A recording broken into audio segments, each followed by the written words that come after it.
Here we are with Paul Brenden. We shot a video last fall, maybe or early winter. Paul walked us through a little bit of the design and some of the thinking. So today, here we are, probably say about halfway through the project. It's been a little bit of a rough road, encountered some different issues here and there, and so Paul's going to talk a little bit about the design, the process, and so on. So Paul, how you doing? Good, thanks, Todd. We're up here on the second floor right now, and as you can see, the steel is in, which was obviously one of the very first things that had to happen. And because we removed so much of the back wall, the masonry wall, it was necessary to utilize steel.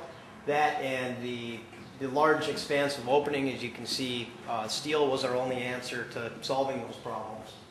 We have a lot of spans. We have a lot of openings. The big openings with the sliding glass door also led us to steel, which can be a challenge, especially in the residential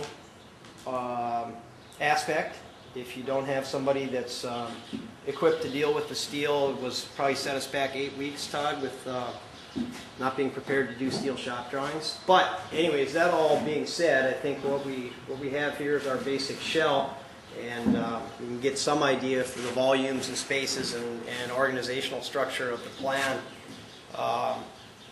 I'm standing right now in what is the master bedroom, which will have very tall vaulted ceilings.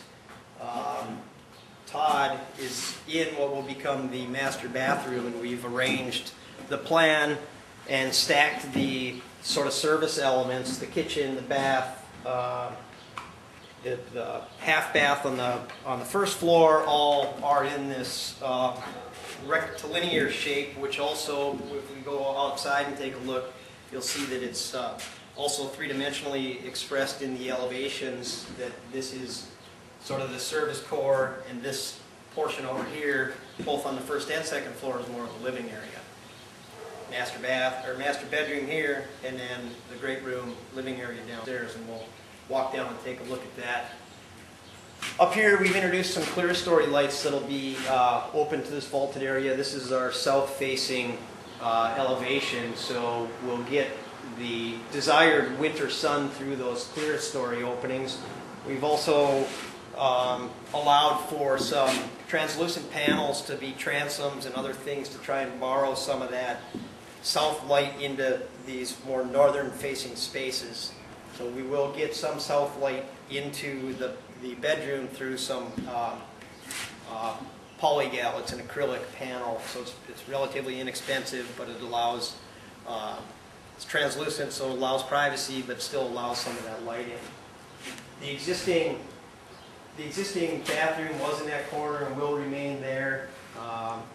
We had some additional issues with what we could save and couldn't save up here based upon the weather this time of year, which is always something that no one can really foresee. So unfortunately, a lot of the flooring that we had here has now been removed, and we'll be going back in with some new flooring. But that's one of the things too, that with an existing structure, you get into situations that could never really have been foreseen prior to tearing the wall apart.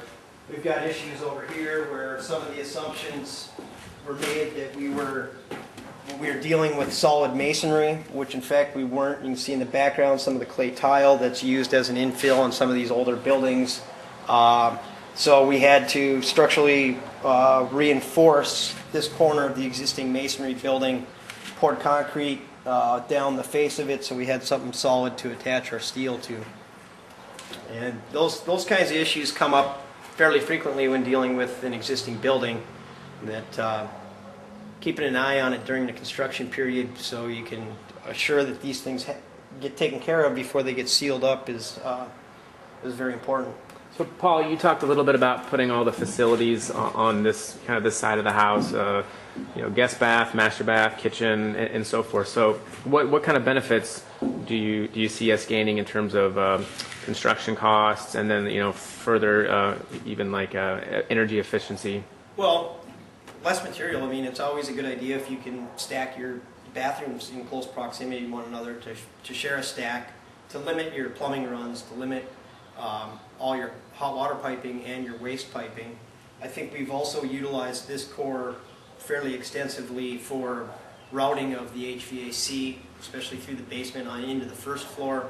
So this really does become sort of the services corridor, if you will, much like you typically use a corridor in a commercial building to route your services down. We've sort of created that opportunity for the services to be introduced on this side of the building, while also with the open lofted spaces on, you know, the living side, if you will, that didn't allow us that opportunity to run services there. So it really made a lot of sense to go that route.